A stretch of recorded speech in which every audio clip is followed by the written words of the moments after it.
Hello everyone, Gita LLB ধারাবাহিকের আজকের পর্বে দেখতে পারবেন রাকা এসে গিনিকে বোঝায়, বলে আমি জানি যে তুমি আর তোমার স্বামী দুই বিপরীত মেরু, কিন্তু একটু সময় দাও। এইভাবে সংসার ছেড়ে চলে যেও না, এইভাবে ঘরটা ছেড়ে চলে যেও না, ঘরে ভাঙন ধরিও না। কিন্তু গিনি বলে আমি আর কত অপেক্ষা করব, 2 বছর অনেক আমি অপেক্ষা করেছি, কিন্তু এই বাড়ি থেকে শুধু আমি লাঞ্ছিত হয়েছি, বঞ্চিত হয়েছি, আর আমি শুনবো না।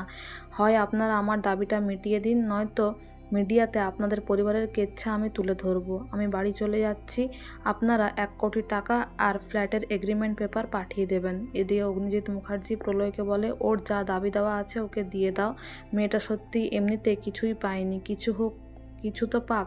এদিকে জয়ন্ত দাস নামক যে অ্যাম্বুলেন্সের ড্রাইভার ছিল তাকে সাক্ষী হিসেবে গীতা ডাকে, কিন্তু সেই অ্যাম্বুলেন্স ড্রাইভার মিথ্যে কথা বলে।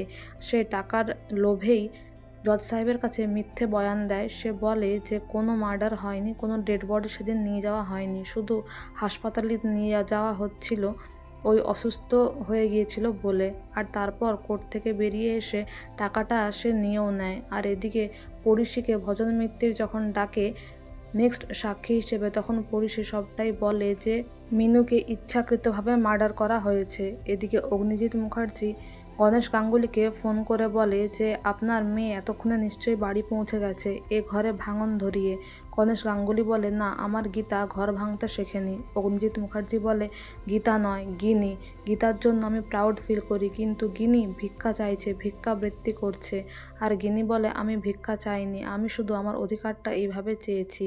তারপর সে ফোনটা নিয়ে বলে যে মিস্টার অগ্নিজিৎ মুখার্জি, আমার বাবাকে ফোন করে আমাকে দাবাতে পারবেন না, আমাকে দাবানো এত সোজা নয়, আমার যা প্রাপ্য দিতেই হবে, নয়তো কোর্টে আমি কেস করব। আর গণেশ গাঙ্গুলিকে বলে বাবা তুমি আমার পার্সোনাল ম্যাটারে ইন্টারফেয়ার করবে না। এদিকে পড়শি বলে যে কিভাবে মিনুকে মার্ডার করা হয়েছে, তাকে জোর করে অ্যালকোহল খাওয়ানো হয়েছিল, সবটাই পড়শি বলে, কিন্তু পড়শির পুরো কথাটাকেই ভজন মিত্তির অন্যদিকে ঘুরিয়ে দেয়। সে বলে পড়শি মিথ্যা কথা বলছে, ওদের বিয়েটাই হয়নি, আর তাছাড়া এটা সম্পূর্ণ ত্রিকোণ প্রেমের গল্প। পড়শির সাথে গীতার হাজব্যান্ড স্বস্তিক মুখার্জির আগেই বিয়ে বা পাকা কথা হয়ে গিয়েছিল, কিন্তু সেটা হয়নি। এদিকে গীতা এইসব শুনে অজ্ঞান হয়ে যায়। তো বন্ধুরা, আগে কি হতে চলেছে জানতে হলে আমাদের সঙ্গে যুক্ত থাকুন। Thank you.